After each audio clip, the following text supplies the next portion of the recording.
Hey guys, I'm your 12-step practitioner, and in this video, we're going to go through step 2. So, what is step 2? Well, as it reads, that we came to believe that a power greater than ourselves could restore us to sanity. Now, when I was living my old life, I'll tell you it was absolutely insane. But the side of me that was living in that world at that time thought that that was actually totally normal, that there was nothing wrong with what I was doing, that even to the point where I believed that everybody lived like me. But we understand when we get to this point, when we get to the lower points of the affliction that we're living through, we start to understand that this is not a good life to live, that the current life that we are living is insane, and we want a way out of it. So how do we do that?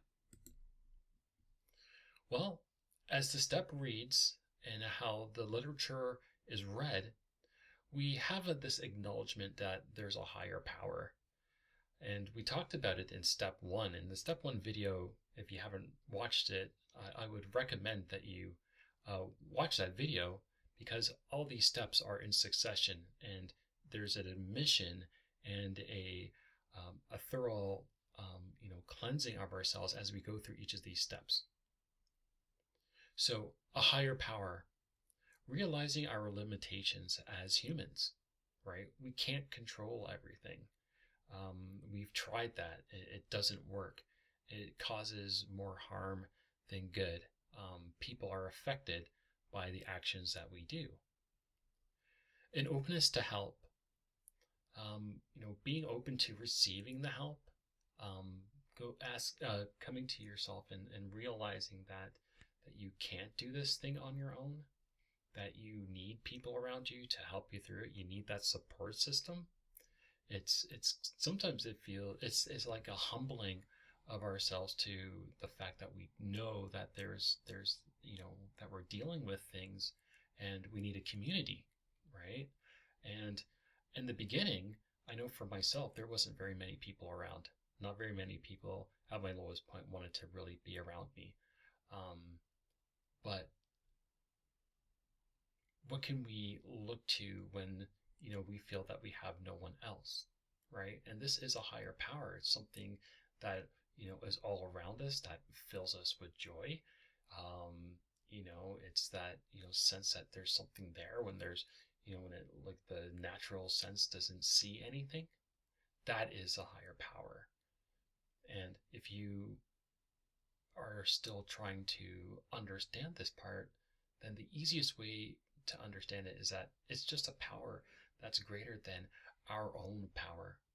Because when we're at our lowest point and we're trying to move to these higher levels of contemplation and realization and all these other things that we get when we live this lifestyle, it all starts with an admission that we can't do it on our own, and we need a power to help us. Hope and faith. Now, a beacon of light. Step 2 acts as a beacon of light in times of darkness. And it shows us a way out of our struggles.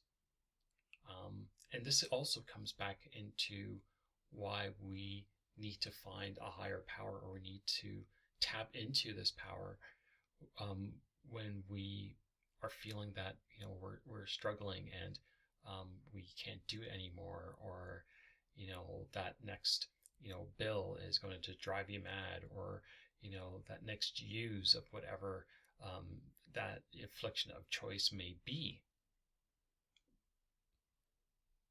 There has to be an internal calling to this power that is an extension outside of ourselves that we can embrace. Building faith, cultivating faith that a higher power can and will be with us on our journey to recovery at all times. Inspiration to move forward. Hope and faith become the catalyst, that inspires us to take, our further steps in recovery, because it's a healing step. Like the first like 3 steps that we'll be going through are the healing steps. They're the foundation steps. They're the ones that when all these other things that in life that we go through later on in sobriety keep us from not going back to our old life.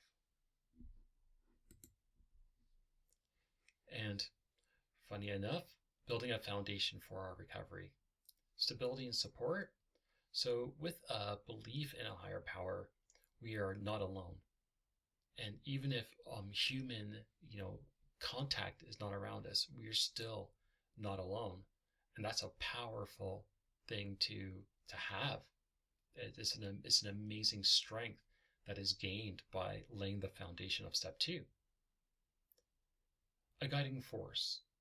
As we progress in our journey, this foundation becomes the guiding force that helps us make the right choices.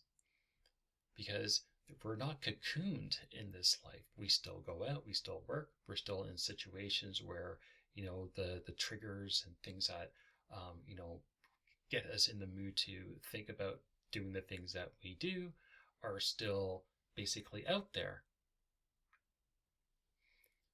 And then the foundation that we are building allows us to navigate through those things. And it's an amazing ability. Strength in being vulnerable. Accepting help and acknowledging that we can't do it alone is a sign of strength, really. And it's a crucial aspect of building a solid foundation in this process. Now, what does that really mean? It's kind of like almost like a false truth, right? A false narrative, right? There's strength in being vulnerable. And you'll find that sometimes, one of the hardest things for myself to do was to say, like, I don't know something, right?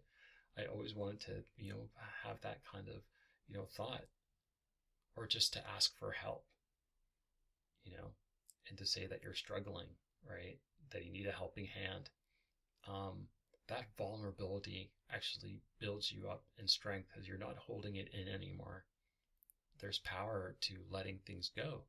Because as you remove these things out of your life, something new comes in. And once you're going through these processes and you're removing the shame, and you're removing, the guilt, and you're removing the anger, the adverse of that is now a part of your inner self. And let that sink in. The more that you remove and the more that you let go, the adverse of those negative, hurtful feelings that you have internally inside get filled with the adverse of that. Now, as a summary, remember, we are not alone in this journey of recovery. By opening our hearts and our minds to a higher power, we're taking a huge, giant leap towards a happier, healthier, and more fulfilled life. Keep shining on, and I'll see you guys in the next video. Bye for now.